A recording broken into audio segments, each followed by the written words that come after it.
Today we're going to take what we learned yesterday with working with expressions, and today we're going to solve some expressions, and we're going to do that using substitution.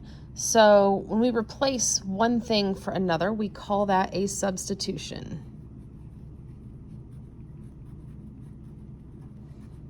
So we use that word a lot in school. If your teacher's gone, we replace your teacher with another teacher temporarily, and we call that person a substitute. So that's just what that word means in all situations, is replacing one thing for another, and that's what we're going to do with some variables.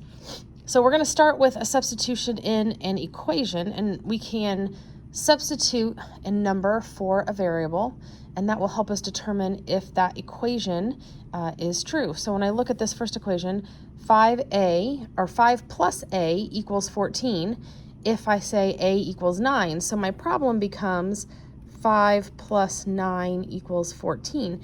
And I can say, yeah, that's true. That is a good substitution. The variable, the value I've given to the variable of a, 9, makes this equation true. I can look at my second equation, and I have 16 divided by j, and we're going to say j equals 4. 16 divided by 4 equals 8. And that is not true. 16 by 4 does not equal 8. So that is not a good substitution. The value of j cannot be 4. So when we have an expression, we aren't dealing with an equal sign and a solution. So we can say that there can be multiple different values for our variables. So we've assigned some values here, and we're going to solve these expressions based on the values that we are given. So I start with 4a, which means 4 times a, and I said here a equals 3, so this is 4 times 3, and if a equals 3, the value of this expression is 12. I can do the same thing with 7 plus b. I said b equals 5, so 7 plus 5 also equals 12. 24 divided by c, and we said c equals 8. The value of this expression, if c equals 8, is 3.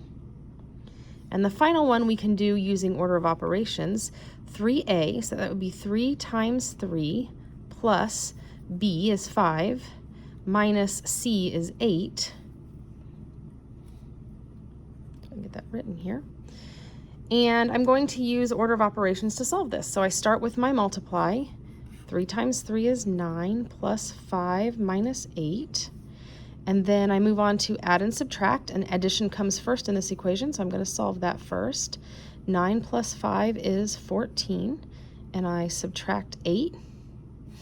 And my last step is 14 minus 8, which gives me the result of 6.